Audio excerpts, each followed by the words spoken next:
Well, good afternoon, everybody, and welcome along to Data Platform Downunder. On behalf of myself and Martin Catherall, hosting this session, we've got Dr. Greg Lowe talking to us about what's new in T-SQL for 2022. Now, we'll hand over to Greg very, very shortly, where he will take us through for today's session. I do have one extra slide that I wanted to call out to people. If you weren't already aware, Past Data Community Summit 2022 is on in Seattle in November, okay? It is a hybrid event, so you can travel and go to Seattle if you want to, like we used to be able to a couple of years ago, or you can join the conference virtually and learn from a lot of speakers. There's a lot of sessions going over the 3 days, as well as before those 3 days, there's 2 days of pre-cons that you can also sign up to learn from. If you haven't already, you can see here is the registration page for Past Data Community Summit. Make sure that you have a look. If it's something that you're interested in, sign up, come along, and you'll learn from some fantastic speakers from all over the world. So with that, I'd like to hand over to Greg, and Greg can take us through today's session on what's new in T-SQL in 2022. Thank you, sir. Well, so I'm Greg, for those that don't know me. So at SQL Downunder and also Cosmos Downunder nowadays. We move this little guy out of the way. Been in the data platform MVP program a long time and part of the Microsoft Regional Director program. Certified Master for SQL Server, and I do a bunch of writing. In fact, there's a bunch of free and one not free ebooks and stuff up at my site, so you can sort of feel free to pop up and grab those. Listen, what I wanted to talk about today, obviously T-SQL for 2022, I've broken it into 4 sections. So the first is just a chunk of new options that either make something much easier to do than it was before, and so we have a different way of doing something. There's also some commands that are just enhanced, and it's one that actually be interesting to have another session sometime, but there's also, I've been building up a list of commands where other options have appeared, or there's options that I wasn't even aware of until I've researched them more, and that make another interesting topic for another day. But anyway, then there's also a whole lot of stuff around JSON and where that's at and where that's going. And finally, they added a number of things around bit manipulation, which is the first time we've had that really directly in SQL Server. And so the first of these is one that I've been after for a very, very long time. And that's is distinct from and is not distinct from. The idea is that when you're comparing two values, this is going to return true or false, even if one or both are null. And so that avoids a whole lot of pretty messy code that we used to have to write to do this. It's been part of the ANSI SQL standard for a long time, and it just seemed to be something that we had missing as part of the SQL Server implementation. Now, the weird thing about this command, though, is the way the committee defined it, they defined it in kind of a negative thing. So it's not like the two things are the same, it's the two things are different, is the standard way the command is done. And the weird thing is that most of the time you then end up using it with not to say is not distinct from, basically to say that they're the same. And so that in itself sort of just conceptually strikes me as a bit of a pity, because you kind of end up with a thing that's almost like a double negative. But anyway, it's been needed for optional parameters. And so the idea is that if the values is not distinct from is saying, look, the values are the same or they're both null, right? And so then they'll come back. So it's really more of an equivalence is what we're after. And so let's have a look at that one.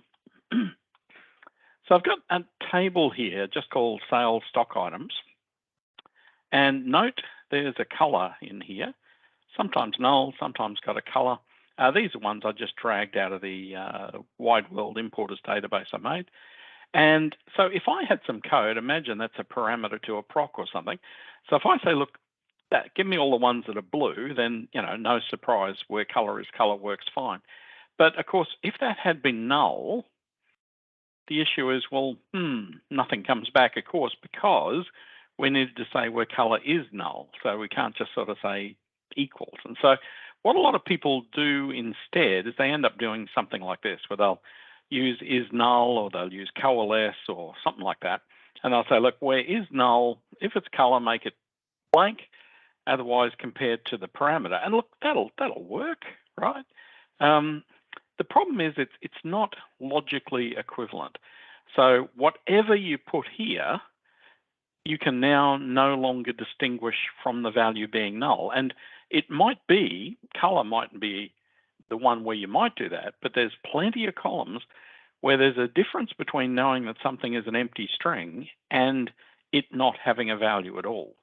The other thing that's sort of problematic with this is that you'll notice if you look at the execution plan for this one, you sort of drop down in here, then this ends up being an index seek on the color because I had an index to support that as a color index. But you'll notice as soon as you do this one, that what we end up with instead is an index scan. So, and it's because, of course, the color is indexed, but the function wrapped around the color is not indexed. And we don't as yet have a concept of like expression indexes really, or something like that. I mean, we could create a computed calculated column and stick that in there as well, and even persist it and then index it. But like, I mean, that's just getting kind of messy to do that. But in the end, the difference is this is now scanning the whole index. Now, a more correct version of that code would have been to say where the color is the same as the color as the parameter, or color is null and at color is null. It's starting to get a bit wordy, but a lot of the Microsoft generated code ends up looking like that. And of course that works as expected, but again, it's not going to be pretty in terms of the plan that ends up being used. It does part of the way. But what the new option allows us to say is to say, whatever this thing is here, we can say where color is not distinct from color for an optional parameter. Oh, helps to get the whole lot. And then that just goes straight to an index seek exactly as you'd expect. That works great. And so now the only thing with this, and so it obviously works exactly the same too if you have, it's an index seek if it's null as well. But what I'd really like to see with this, I wish we had a different syntax, So a lot of the commands that have been introduced are being introduced, some of them with shortcut operators, and I'd really love to see something like that as an option. What some people have suggested is they'd say where color is at color, is one of the suggestions. The issue I have with that one is that there might come a day where we get something like type inheritance or something like that, and it'd be more common then to be able to say something like where cat is animal, that sort of thing. If we lost him for a sec. Where if we had sort of some sort of type inheritance, that this would actually be the sort of thing that you'd really want to use is for. And so I really think this could work well. And to me, it also would make it sort of like a positive thing, where it's like these two things are equivalent. And of course, you could always have a not in front of that, like we have not equals to do is distinct from. But anyway, I have made that case and pushed it, but that's life. We'll see. I certainly can't imagine it in 2022. I think it's all closed off as to what will happen there, but that's the sort of thing I'd like to see changed in that. Another thing is if you execute this existing new statements and you run that across a linked server and the server at the other end doesn't support it, this is actually the code that SQL Server will generate and put in there instead when it's executing that query, which you can understand, yeah, that's messy. But anyway, that is what it would do. All right. Anyway, I'm excited about that one. We also got generate series. One of the things that we've wanted for a very long time is the ability to generate a sequence of numbers as part of, like a table. People have asked for a number table, or I know some people call it a tally table, those sorts of things. But anyway, so this is a function that generates a series of numbers. Straightforward stuff. So parameters, it's got a start value, a stop value, and a step, and they all work pretty much exactly as you'd expect. The outcome of this is just called value, the column that comes back. Now, the start values, note it's a range of numeric types. So it's all the ints plus decimal and numeric. And the stop has to be the same data type as the start for that to work. And if you use an optional step, it can't be 0, but curiously, because that would end up with an infinite loop, but it can be negative, right? And so then you think, okay, how does that work? Well, you can then get empty result sets back, of course. So if start is less than the stop value, so that's the normal way around you'd have it, but if you put a negative step in, then it'll automatically just return an empty result set because it knows that's not ever going to stop. A start is greater than the stop and a positive step. So if you're already past the stop value, then it'll also return an empty result set. So both of these last two cases won't return an error. They just actually give you empty result set back. And so let's have a quickie look at that one.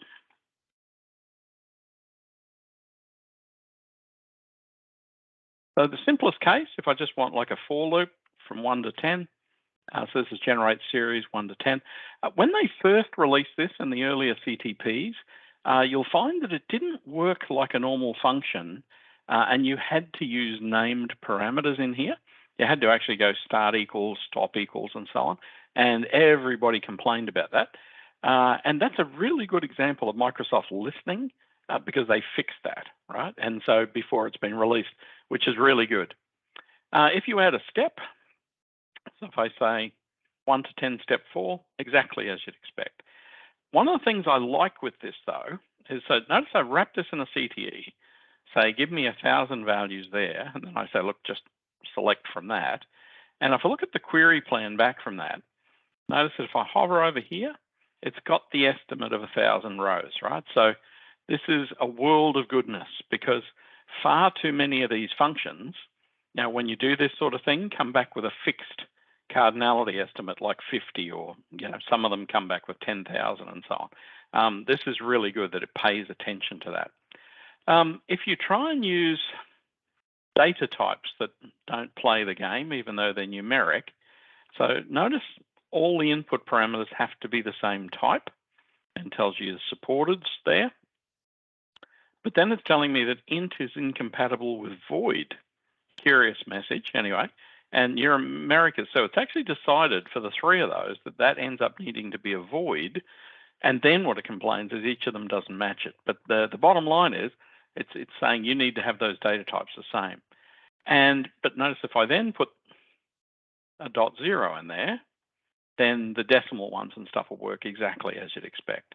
And so it'd be really common as well to use this function in conjunction with other data types because it doesn't support anything except the numbers to then generate other things. So for example, I could say date add onto today, just add that one day, and then basically we get back a date table instead.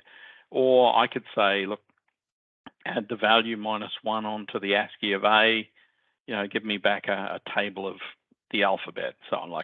So there's tons of things you could do with this once you have something that looks like it.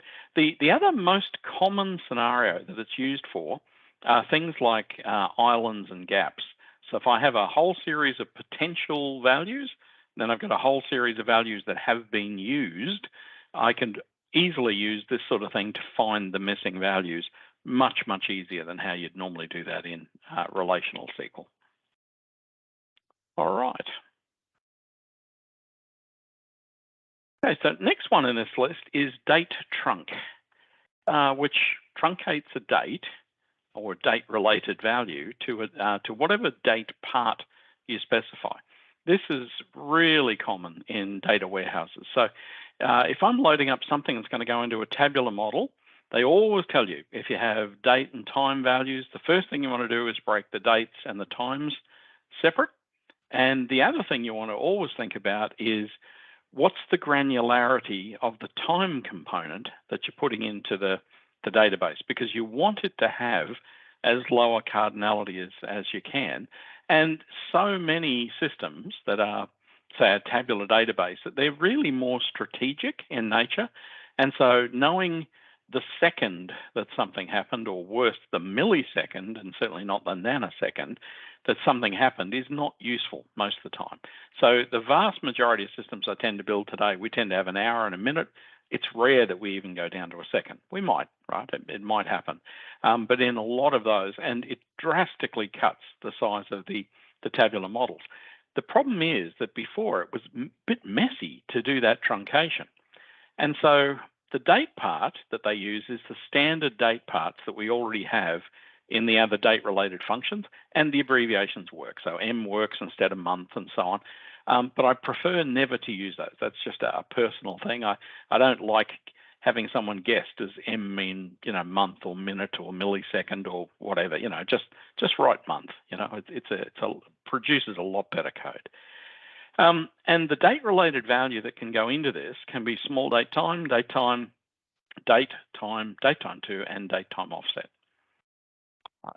The curious thing with this one is that the return data type of the function is dynamic. So it actually depends on the input data type, the output data type that the function produces. That's actually kind of weird, because there's very few places in T-SQL that happens, right? Where the output of a function, the data type, can change depending upon the parameters. There's a few, but this is now one of these. And on a similar note, this one actually came out before date trunc, is date bucket. Now, this is also something that I've got a bit of a pet dislike about. Notice date trunc doesn't have an underscore in the name. Date bucket does, and SQL Server, unfortunately, is just littered with, sometimes words are just jammed together, sometimes they've got underscores between them. I can't pick any pattern to it. And in fact, even in things that are released in the same version, they often have multiple variations of this same sort of thing. But anyway, so it's date underscore bucket. And what it does, it's very similar, but it calculates buckets of value of a date part length. So I could say, take all these dates and break them to the nearest month. And then what it'll return you is the start date of those months when you do that. So you get back the start of each bucket. So I could say, break all this date and time into 5-minute intervals, and then it'll give you back the start time of each of those 5-minute intervals. And you can specify the origin, like the very first one, so that you then get it. So if I say, look, the origin is 2 minutes past the hour, give me back 5-minute intervals, it will give me 2 minutes, 7 minutes, and so on and so on and so on. This is actually very, very cool. And again, if you use it with a count of 1, it actually does the same function as date trunc anyway. And so the parameters that go in are the date part, so like month, year, day, week, whatever it is. You can't, and a number. You can't have a negative. You have the value that you're looking at, and as I said, you can have an origin that it starts with. And so if we look at this one, but simple example here. So if I said before, I had a date value, let's say it was date time 2/7, and I just wanted to return to the nearest minute on this, I see bizarre code that people write to try and do that. Right? A lot of people end up doing string manipulation in pretty nasty ways to end up with that. You don't want to do that. I mean, in earlier code, if you're at least at SQL Server 2012, you had date time from parts. And so you could say, give me a year of the date, day, month, and then unfortunately we don't have hour and minute. So you have to say date part to extract those, and then I'd zero out the seconds and millisecond, right? So, I mean, you could do that before, and that'll just give us to the nearest minute. But this is what you do now instead, right? Is I can say date trunc minute of the value, and it just works. And so for the different date parts, so to the nearest minute, in this case, to the nearest hour, to the nearest day, to the nearest week in that case, and it also has support for ISO week as well. Notice the ISO week is different for that particular date. And the ISO week as well, keep in mind the ISO weeks start on a Monday, always kind of like the Chinese and others do. Now, the other sort of thing, you just pop that out of the way for a sec. Actually, that's the one we don't need. All right, so this sort of thing here, so if I want to truncate to the month level before, it wasn't too bad. I could say date from parts, give me the year, the month, and that from a table. That would give me the transaction month or the start of month. This just now becomes date trunc month if we just use truncate. Simple. All right. Now, the dynamic output type on this, notice if we look at this, that if I ask for a date, a week, an ISO week here, and so on, these all come back as date, right? So, and you'll find even if I had a value that was date time 2 or something going in, I'd still get that. You also can't go below the granularity of the input type. So for example, if I pass a date in, I can't say, give me the minute. That's not going to be allowed, right? So makes sense. And obviously nanosecond isn't supported anywhere because there's no data type that goes down beyond that. Now you can also, as I said, use date bucket to do transformation. So if I said, give me buckets of 1 minute, then that's going to be the same as truncating to the nearest minute.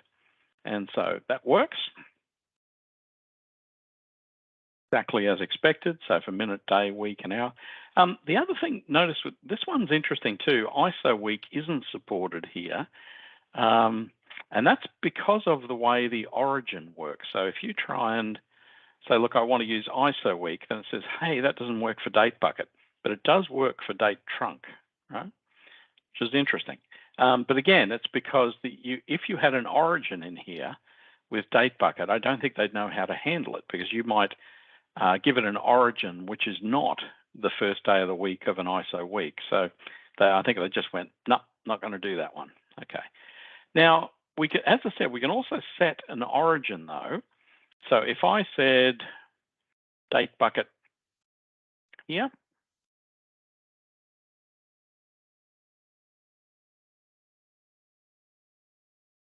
on the first one, I've just said, give me a bucket to the nearest week. And so that will default to starting on a Monday in that case. But what I could do is I could say, look, pick a date of any Wednesday at all, doesn't matter when, use that as an origin, and then that'll then give me a week starting then. So in this case here, the 12th of the 9th, in that case, that was actually a Monday. But if we start the week on a Wednesday instead, the week would have started back on the 7th. We can also do things like have different numbers in here. So I could say, I want to have periods where I'm going to get blocks of 2 hours, but I want them starting at 1/4 past the hour. And so that'll then say, hey, that time there, 13:25 was part of the bucket that started at 12:15. These are pretty neat. I like these. I kind of like, actually, I kind of like anything with dates and times because they're always just a pain in the neck to work with in some way. All right. Then there's approximate percentile. Now, they've added in recent times a couple of approximate functions, but they weren't used for these previously. But these are actually really good in terms of getting really good performance and also without using so much memory. And so the ones I apply to now, we had percentile discrete and percentile continuous. There's now approximate versions of those. They have this, they call it a KLL sketch algorithm, sorry. But the main thing about it is that you get an error bound of up to 1.33%.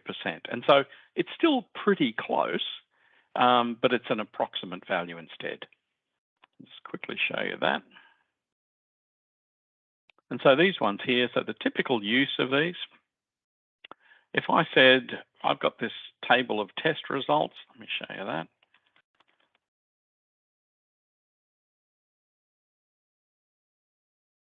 It's just some student, the class they're in, and the exam result. And so I could say, give me a continuous one where what I want to know is the 90% limit here based on the exam result. And so I could find out, which classes have that number within that thing.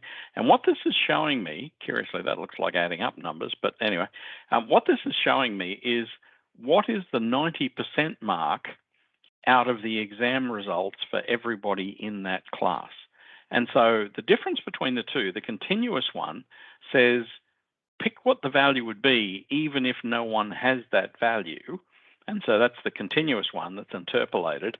The discrete one instead just says, find the closest value to the calculated value. That's the difference. Anyway, so the approximate versions of those are a much faster option than what we had before. And then the other one that's a really big deal in these sort of much more newer things is that if you think about the logical order that queries were executed in before, we basically say from where's the stuff coming from? You might have joins and things. Where we filter the rows, group by, we form them into groups, having to then filter the groups. Then we select where the rows are coming from, and then we can order the output, right? So that's what we've had in place. Now, the thing is that we've had the ability to have windowing functions applied over the top of these, but they haven't been a thing that had a separate name. And so they've now given us a window statement where you can take things that used to be in an over clause and you can give that a name. So with a window statement, you can determine partitioning. So you can say petition by and order by, the things that you would have had in there, and also a range of rows. And the idea is you get to, it's like having a named reusable over clause. It's syntactic sugar in that it doesn't actually change the performance today, but it lets you do some funky stuff. So for example, you can have multiple windows defined in a statement. They could be completely separate, or you can actually take one window statement and then you can further redefine it by mentioning that window statement in another window statement. And the curious thing is they don't even have to be in the same order. You don't have to define one that's being referenced later. You can actually do the reference before you even do the definition. If you do manage to create a circular reference, though, that leads to an error. But logically, this ends up between the sort of group by and having clauses. Let me show you this.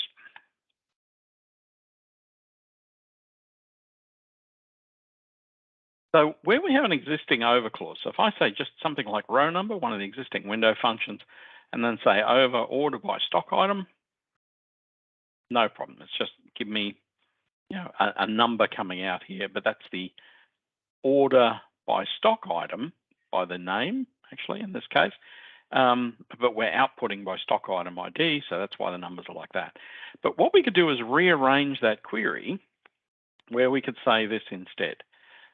So I could say, after the from, I could say window, and that's how I've tended to do the naming at the moment. So where it's an order by, I just say by. So if I say by stock item as, and then I can say order by stock item. So that's something that could have just been in the over clause. But the difference is I can now give that over clause a name. And then when I'm up here in the code, I can say over and then use the name of the window up there. And so you'll find the IntelliSense hasn't got a clue what's going on here yet, but anyway, it will get there. And that works again just as expected. And so the nice thing with this, though, is you can also then reuse it. So if, for example, I said select invoice ID and some extended a price over that as total, average over that, and so I can just keep reusing, here, the same window clause without having to repeat all the code for the window clause all the time. And in this case, I've just petitioned by invoice ID. This is sweet. I actually really like this, what it'll do for the code. And in this case here, I've said, give me a window for invoice ID as petitioned by invoice ID, but then I've said for invoice ID by stock item ID.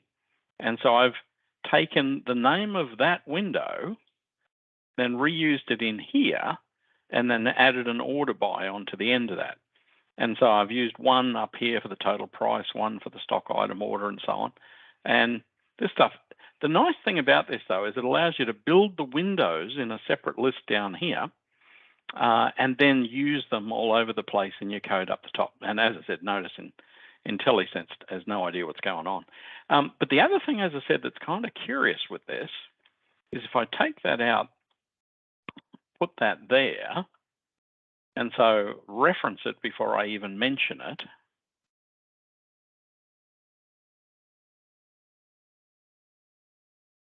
notice it still works just as expected. Okay. Now, I can also do this where I've said here for invoice ID by invoice line ID, so petition by invoice, order by invoice line ID, and then I've said for a rolling set of values, where I take that same window I had up here, and then say for rows between unbounded preceding and current row, define a rolling window, and then I can use that to do a rolling total price as well as the other ones. Okay? And so then I've got, say for invoice 2, it's got 2 line numbers on it. That's the first one, that's the second one, and I've got the rolling price coming out there as well. This is going to have so many uses. As I said, they're things I could have done before, just in a far less tidy way.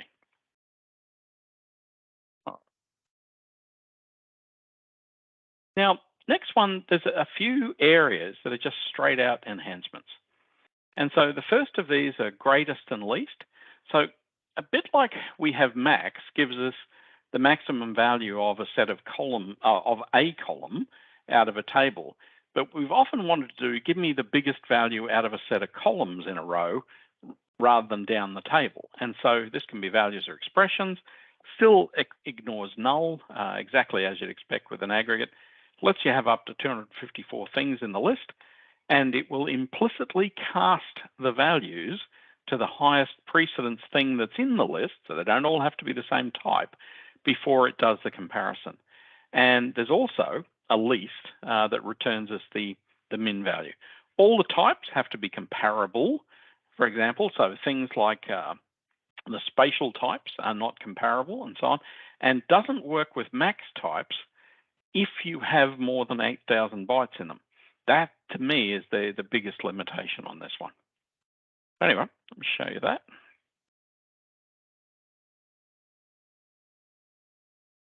And so straightforward. So if I say give me the greatest out of 1, 2.5, 2, and 19, but importantly, note the return data type, right, is 19.0 here. So it's decided that the decimal thing here was the bigger value. If I have null in the list, then as expected, it ignores the null and returns that. Works with strings as well. But then it gets sort of funky with things like, well, what if you had date constants? And of course, it doesn't recognize that they're dates. It just goes, that's a string, and does a comparison. So you need to be a little careful with that. But if you have dates that are dates, obviously that works 100% well. So as long as you cast these in here to a date, you'd be fine. If you had multiple columns before, like we had a discount price and a unit price, and you want to go, which one will I charge? There are things that I could have done. I could have said case when discount price is less than unit, then give me the discount price, else give me the unit price. I mean, we could do that before. But then what if it was null, Then all of a sudden these things, depending upon what's nullable and so on, that all starts to get ugly. And then, of course, if you had 3 or 4 or 5 columns, that just gets insanely messy. But now it's just clean because I can say charge the least price of unit price, discount price, and sale price. It'll ignore any of them that are null and just give me back the lowest price. So that's sweet. I like it. Another enhancement was string split. So this was added in 2016, but it was broken because I don't know what they were thinking, but there was no way to reliably order the output. And so all it brought back was a value column. And so what they added was an enable ordinal argument, which then throws out an ordinal column in addition. See him? So if I said, look, here's a value I want to split, quick brown fox jumped over the lazy dog. Actually, it was funny. I was watching Have You Been Paying Attention the other week, and someone made a comment about a lazy dog, and it was so cool. One of the comedians came back something quickly with a reference to that. It was very nicely done. But anyway, but the thing that's an issue with this, notice that these appear to come back in the right order. The problem is there's no guarantee that these will come back in the same order when you do this. And it's simply because this is a table valued function, and tables don't inherently have an order, nor do views, right? So the difference here now is we can say, look, give me an ordinal value back as well, and then that returns this as well. And so then at least you could reliably say, select from here, order by the ordinal value, and that'll, in this case I've said descending, give us an option for doing that. Now, the other thing you can use this for, of course, now that you've got an ordinal, is you can use it to extract particular tokens out of the string. So I could say where ordinal is 3, and so that's just find me the third one, right? Now, things you still can't do, notice if you try and have no separator in there as an empty string. I don't know why they made that a limit, but notice it's an nchar1 or an nvarchar1. I really wish this was like a varchar type in here, because sometimes you do want to break out all the characters, instead. Many scenarios where I want to do that. And the other thing is, if you have multi-token split things that you need to try and do, again, not going to work because it won't let you do a 2-character value in there. So almost there. No prize though, quite yet. So, but way better than where we were. So anyway, if we've got this value to split, I could say, look, go off and get me all the words that I want to return. And then what I can do with that is I could group those and then stick it all back together with a string aggregate.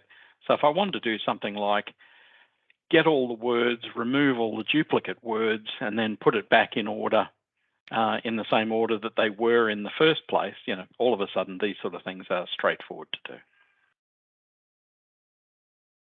All right.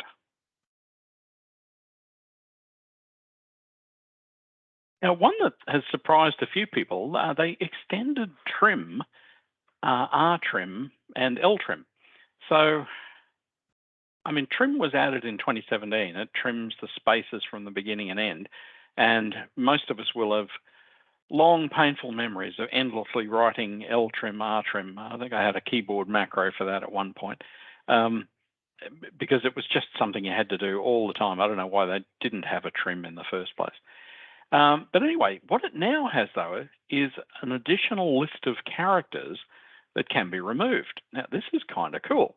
It also has position options.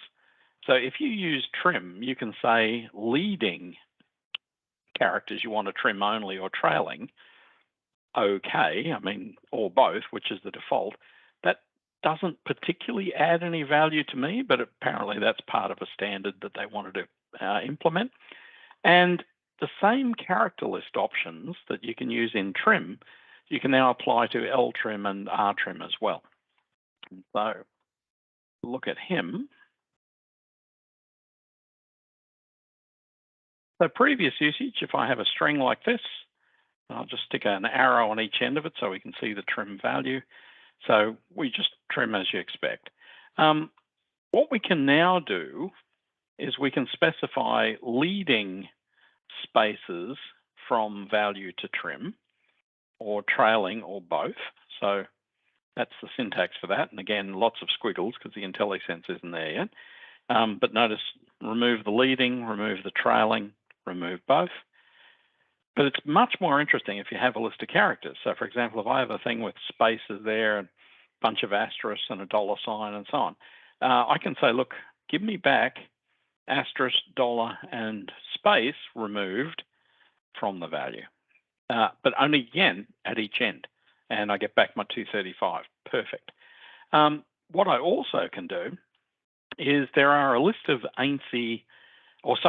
Unicode whitespace characters that can be used. And so I can build myself a list here of all of the whitespace characters. And then even if I have a string that contains carriage returns and line feeds and a Unicode whitespace and so on, I can then say trim that list of characters from that string. And that's wickedly cool. Because what I have wanted in SQL Server for a long time is a trim whitespace, and this will do that just sweet.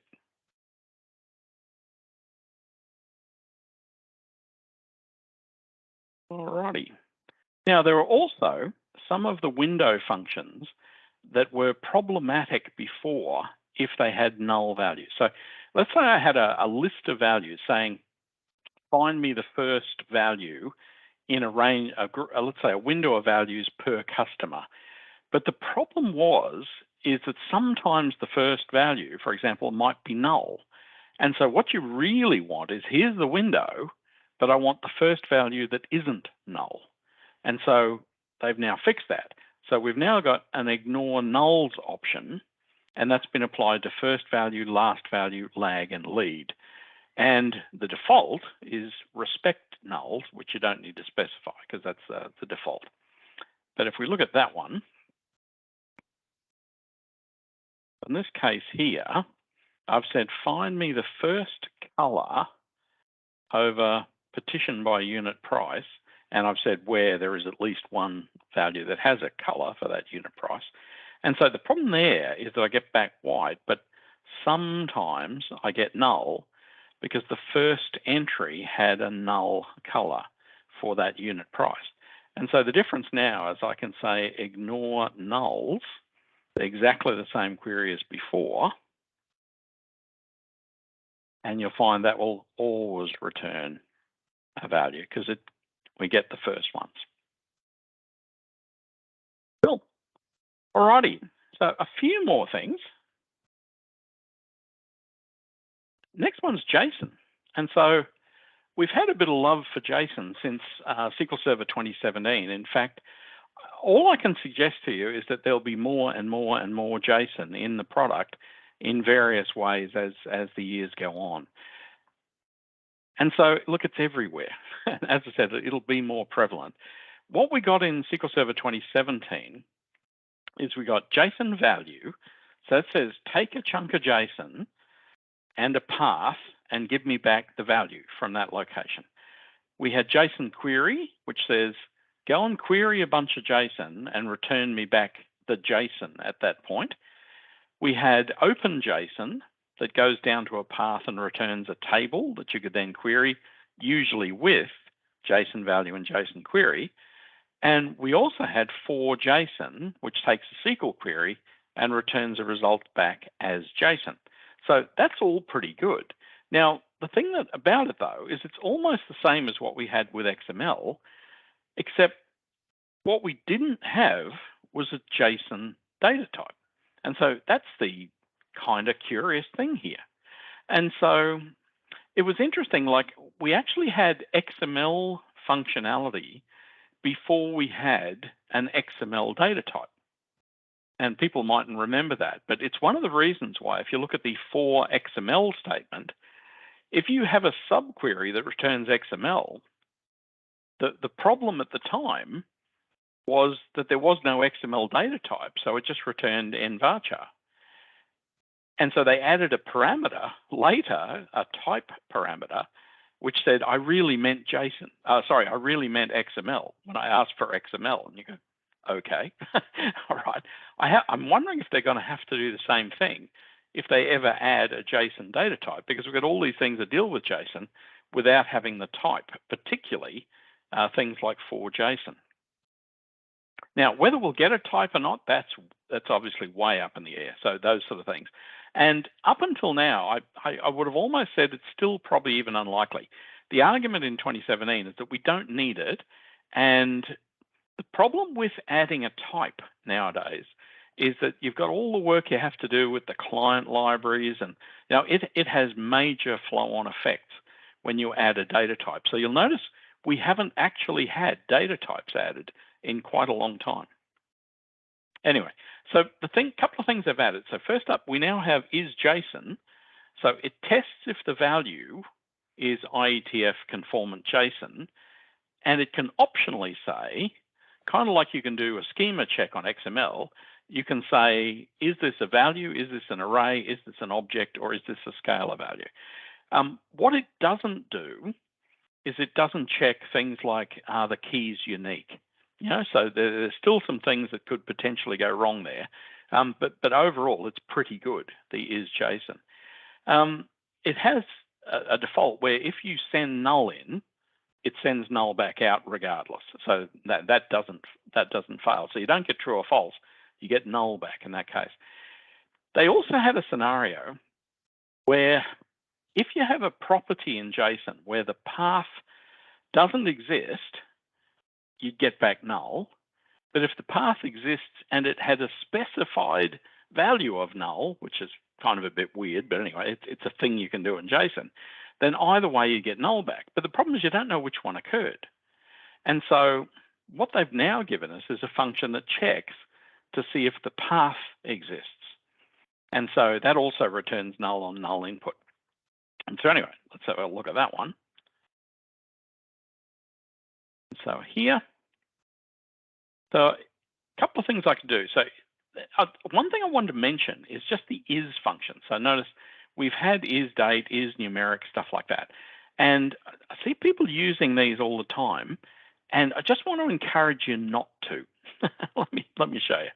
So for example, I can do this and say, yeah, that's not a number, that is a number, right? But the thing is, what does it mean being a number? So could I turn that into an int? Could I turn that into a decimal? And so on. I think nowadays this function is something you probably shouldn't use. What you should do instead is try and cast it to the value of the different type. And so that way, if you get null back, then it wasn't value for that data type. And so notice, even though this was a numeric, it wouldn't cast as an int, right? And so it doesn't truncate it or just silently throw away the decimal part. It actually fails if you try and cast. So anyway, so I think nowadays, most of the time, you're better off, instead of saying is numeric, you're better off saying if try cast blah is not null, then you can turn it into that type. And even better, if you needed the type converted, then you already have it anyway. Now, in the case of XML, same thing. So notice there isn't an isXML function, which again, just to me is an inconsistency, but anyway, and because it could have also had a check for a schema and stuff there as well. But what we can do since 2012 is you could say, try cast the value as XML, and in fact, you could put some schema, some XML schema in there as well. That would work too. But the difference is I can then use that in place of isXML, right? So it'll either give me back XML or give me back null. But the curious part is we do have an isJSON, even though we don't have a JSON data type. So if I look at the columns in here, color is JSON, no. Now notice sometimes the color's null, so I get back null. Where there's a value, I get back 0 because it's not JSON. And then there's a custom fields column, and that returns JSON. And I can also check for specific types of JSON. So I can say, is JSON in the custom fields, is it an array, is it an object, so on? And check those to find what different types it is. You can also use this, of course, in check constraints. So I could create a table here where I've said, look, I'm going to have a document stored as nvarchar max. I'm going to have a check constraint that this is JSON and just check, is that JSON? To make sure it is, and of course, if I try and insert something that's not JSON, it's going to fail the check constraint. That's better than what we had. Now, the following column has JSON in it. So the application people has a custom fields one. And sometimes it has an other languages path in here. And so what I can say is JSON path exists in custom fields. This is the root of the JSON. From the root, does other languages exist? And that'll tell me the ones where it does. And of course, if the thing was null, that's null as well. Now, a couple of other things got added to JSON. So not a bad story in this version for this. What we can also do is now construct JSON much better. So we had a thing before where we could use a SQL query and construct JSON with that. But now there's JSONArray. So I can take an array of expressions and return a chunk of JSON. And I can decide that if a value is null, do I put null in there, or is it absent if it's null? And it returns nvarchar. And in a similar note, there's a JSON object. So an array is a whole bunch of values just come back as an array. Object says, here's key value pairs, and I want to return an object instead. Let me show you that. And so I can return an empty JSON array, just open bracket, close bracket. Here's an array of values, 1, 2, 3, 4. No surprise. Mixture of data types is okay. 1, 2 in quotes, 3, 4 in quotes, and so on. If I have some that are null, then notice this one here. If I say null on null, then null comes out in the data. If I say absent on null, it just leaves it out. Now, if I have a query output, what I could do here is I can say, build me a JSON array out of these columns in the sys databases table. And that'll just build me an array where it's just a whole bunch of strings, basically. Now, I could alternately create a JSON object. And so notice open squiggly bracket, close squiggly bracket. And if I give it name value pairs with a colon between, I can now return name Greg role consultant. And I can nest this. So in this case, I'm saying select an object where I've got Greg, consultant, languages, JSON array embedded in that. And so language name English, proficiency, language name Mandarin, lousy. Yeah, so, and that'll then bring me back as expected. All right, now, and so in fact, if I grab that, if I do,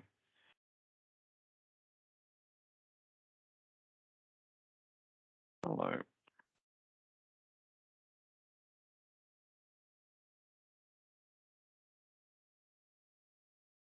Line JSON formatter, yeah, that one's not bad. Do that, and so notice here, nice neat JSON coming back out the other end. All right, so I can also though do a better job now of query output. So where I've queried sys databases, before I just returned an array of these values, now I can actually make something that makes sense and return a set of objects instead. And so that'll then have a series of JSON objects that have database and then of course, so it's a set of objects coming back. I could also then combine that with for JSON. So I could build objects, then say for JSON, and that will then return me one big array of those objects.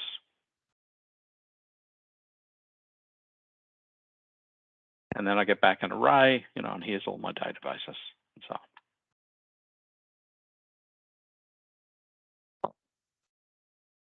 So look, the final thing I want to mention, not everybody does this, but sometimes there's a need to manipulate bits, particularly if you ever do crypto things or stuff like that. So first thing is I've added left shift. So this shifts bits, a number of digits, doesn't work with lob objects, and the vacant positions that you get by shifting it are filled with 0. There's no option to rotate the bits, like out of the top back into the bottom. The synonym operator for that is a less than, and it does work with a negative count to go in the opposite direction. So a left shift that's negative is basically a right shift, right? So there is a right shift as well. And as I said, there's no rotate operator as yet. I've asked them about that. They said they thought about it, but I think they're just still wondering where that might go. They also added a bit count, and so that determines how many bits are set to 1. That gives you back a big int every time. But the weird thing with this one, of course, in some ways, is it doesn't cast the values first. So what that means is, if you have different data types, like negative, small ints, big ints, and so on, you get a different output because that's how the value is stored. They've also given us the ability to set and to get individual bits out of bit values. And so these work again with int types and with binary, but not with binary max or var binary max. So get bit and set bit. And obviously when you set a bit, you can set it to a 1 or a 0. Let me show you that.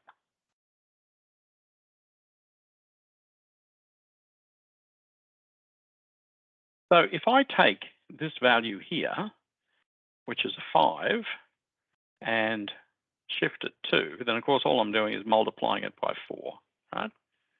And so 4 5s are 20. The synonym operator is the less than, does the same thing.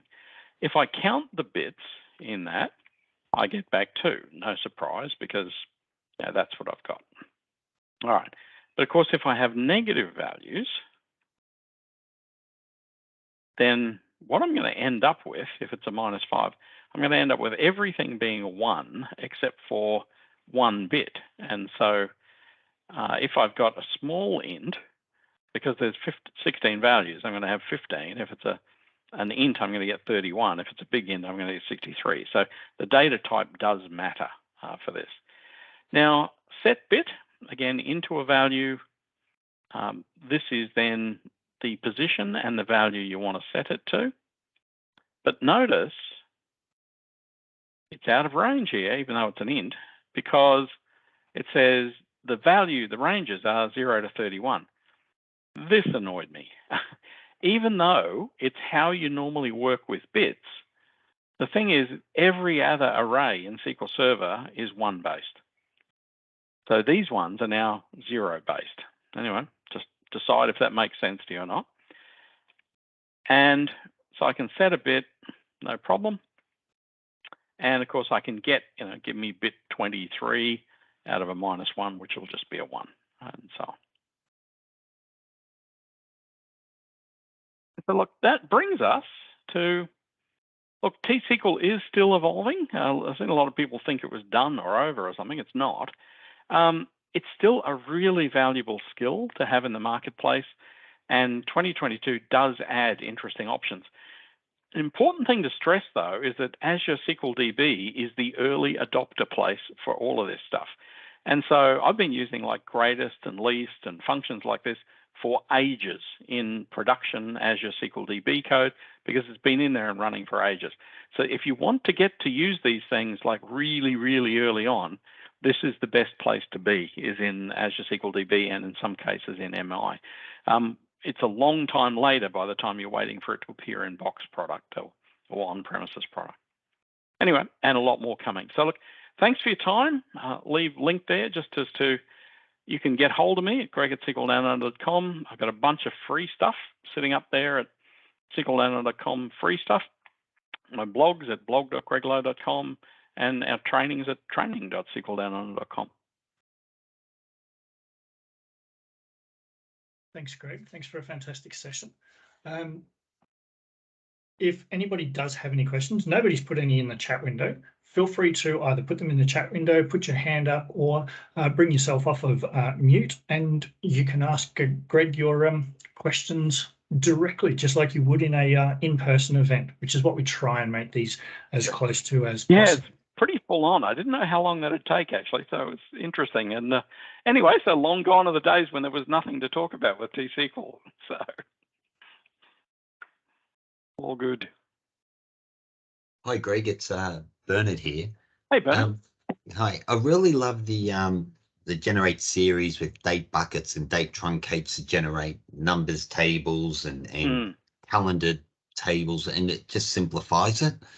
And also really loving that name windows, because I love cross apply a lot, and it just slots it all down in that area where I can just jump down there and see this logic that is going to save all this repeating code everywhere. It's amazing how many people don't use outer apply and cross apply. You know, like I was actually reviewing code this morning, and they had sub-selects all the way down. You know, select one column from a bunch of stuff, select another column from the same bunch of stuff, select another column from the same bunch of stuff.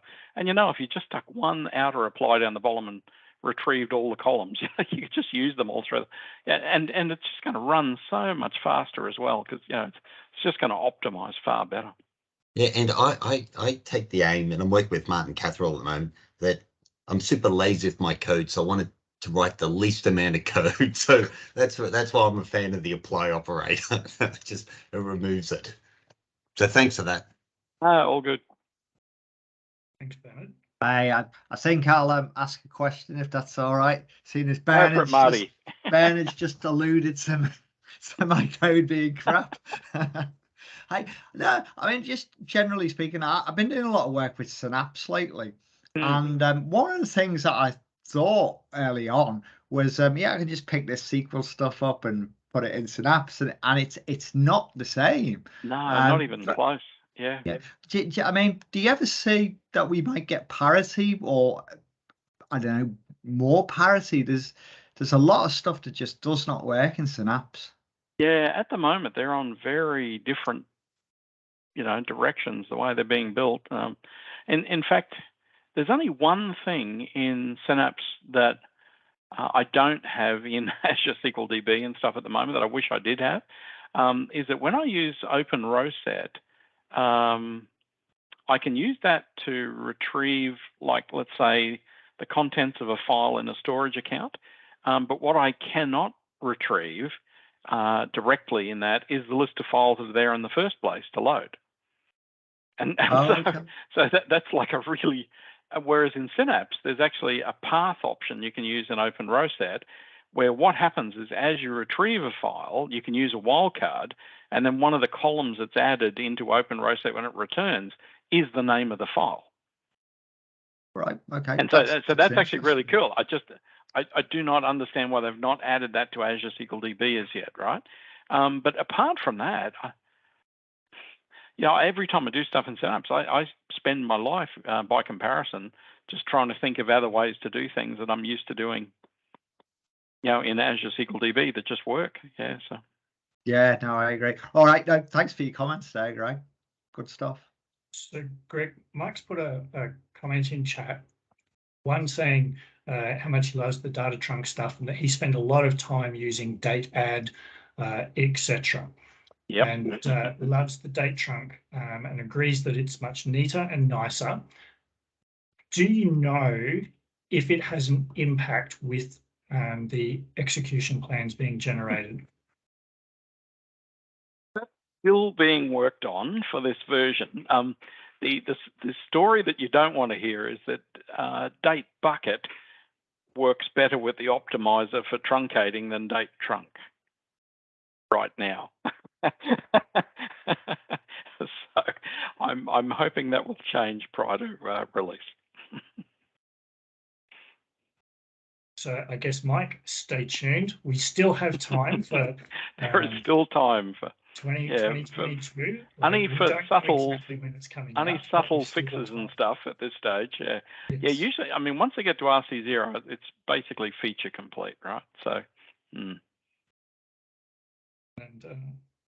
forgive me if I pronounce this wrong, but Damadaran has said, great session, Greg. Thank you for sharing a lot of information in this one session. Good. Mike's come back with least and greatest, super cool. One of the BI devs in his team has code duplicated all over the place to do the same thing with row number in Windows. Where I totally get it. They do a subquery that ends up returning all the values, and then they do a min or a max over that subqueried stuff. Yep, I've seen that in so much code. Yeah. I mean, mind you, that's better than the alternative of a whole bunch of case statements, right? So does anybody else have any other questions that they would like to ask Greg? We've got a little bit of time, but conscious of everybody's busy these days. Yeah, I think we can wrap it up if everybody is happy with that. As a reminder, this session has been recorded. We'll stop the recording shortly, and once it's been processed, it will be made available on the Data Platform Downunder YouTube channel, where you can come back and watch this session again. So if you do have any quick questions, put them in the chat. While we are just letting people finalize that, a big thank you to Greg for giving up his time, not just delivering this session for the last hour and a bit, but the amount of time that it does take to put these types of sessions together. Okay, it's been fantastic for both myself and hopefully for everybody who was in attendance today. So thank you, Greg. Thank you, Martin, for being with us, and thank you to everybody who joined for today's session. Thanks all. Talk to you again soon. Thanks. Yeah, cheers. See you later.